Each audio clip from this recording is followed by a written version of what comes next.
color grading your drone footage can be done in plenty different ways, but there's actually one other step that I've been doing to enhance the color within the grading process of the drone footage. So if you want to know all that details, continue to watch this video.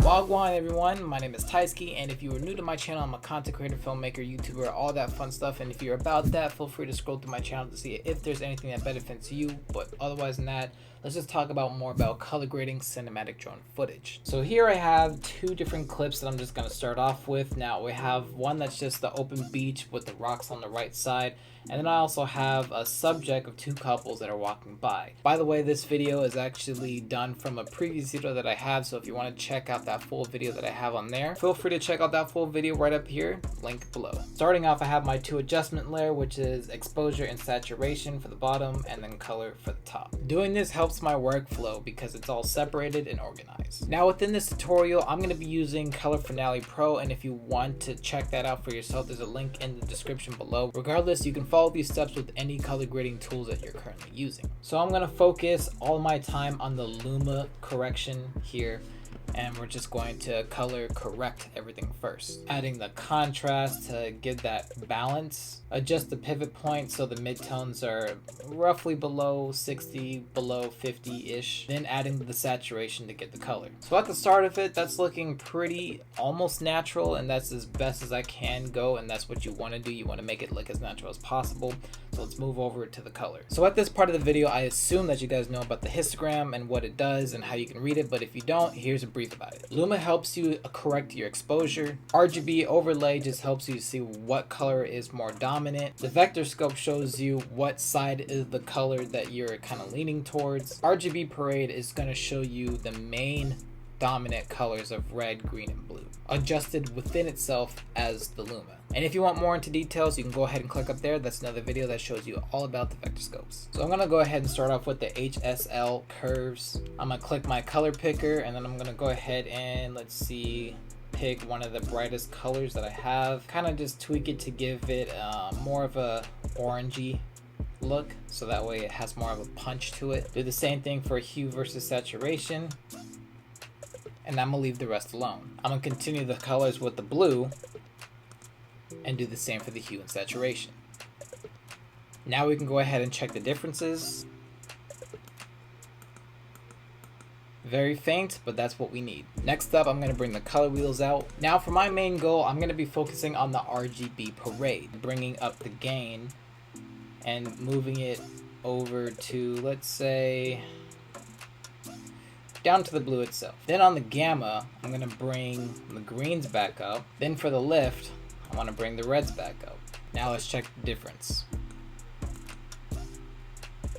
Kicks in just very great. Now this is where we're going to get a little bit in-depth detail when it comes for color grading for your drone footage. Notice how the rock side of the footage is very dark. Well, this is how we're going to brighten it. Go ahead and copy and paste your footage at the bottom, and then paste it at the top part, but put that right under your adjustment layer. Go ahead and raise the exposure to a degree. Now, yeah, you're gonna get some clipping and some overblends, but that's not what we're focusing on. And right now that looks really good, and you can tell the rest of the footage doesn't. Here's how we're gonna fix that. We're gonna go over to your effects, and we're gonna go to gradient mask.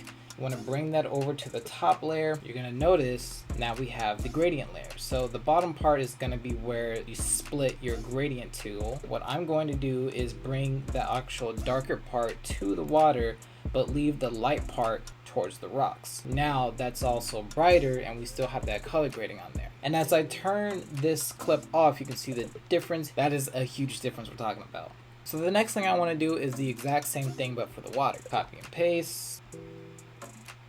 Bring this down under your adjustment layer. I'm gonna color up the water and make it to how I'd like to be, so that's all my focus right there. Give it a little bit of shading coloring, like maybe a darker blue. Putting the gradient mask on there. Now fixing the gradient mask and aligning it and putting the darker side, which is the main focus, onto the water, and the lighter side back to the mountain. And as you can see, that's a huge change. So if I turn it off, you see how darker blue this is, but now it's a punchier blue versus when it's back on. Now if I turn the second clip underneath, which is focusing on the mountains, you can see a huge difference between the coloring on that. But if I turn both of them at the same time, you can see how much of a big difference that we've gotten just from it being color corrected based off the adjustments layer. So the last thing I want to do is, when you have a subject and you're shooting a subject, work on exposure and saturation first to find everything that you need. We're going to go ahead and bring that contrast up and find the right balance. Bring the exposure up so I can hit 100 at the peak point. Make the pivot a little bit down so it balances out right, and get the saturation to where the color should be. Add the color to it by using my tools again. I can say I can rock with that. So here I want to do is brighten the bottom part of the clip where all that white part of the water comes in and foams up. I want to make that a lot brighter. And how to do so? The sandblast technique that we use. Copy and paste, drag it underneath your adjustment layer. Use whatever tools you need. And I'm just going to go ahead and brighten it. I'm going to go ahead and add the gradient mask. I'm going to flip that over, bring this down. Down to here. So now, as you can tell, the bottom part of the clip is going to look way brighter than it did before. That's looking great already. I can make some minor tweaks also and maybe color it and bring it so the midtones make it a little bit more blue.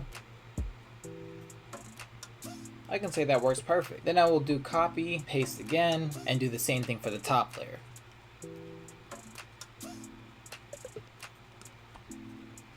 Alright, looking dope. So now that you got it this far, go ahead and focus on your subject by grabbing another adjustment layer. We're going to put the adjustment layer right up top of everything else here. I'm going to bring the exposure up just a bit. That way I can activate masking shape. Get that specific mask, and then let's bring it onto our subject. Now you want to crop it in just to the point where it's like the perfect fit.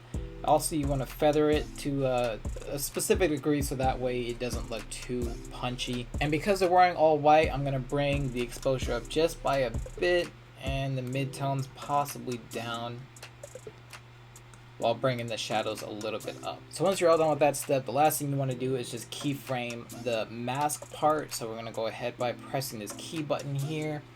And as they just walk through, I will just keyframe all the way to the last part. Then I will move the masks onto them still, so as we play back, you can see that it's pretty much followed them very simply. To me, that's a huge difference, and I hope that made a huge difference for your video editing for when it comes for your drone footage. That's pretty much it for this video, y'all, and if you found this very helpful and useful in any sort of way, feel free to like the video, and if you want to see more content like this, feel free to subscribe. It's entirely up to y'all. Keep creating, y'all. Make it do what it is, what it doesn't, and I'll see y'all in the next video.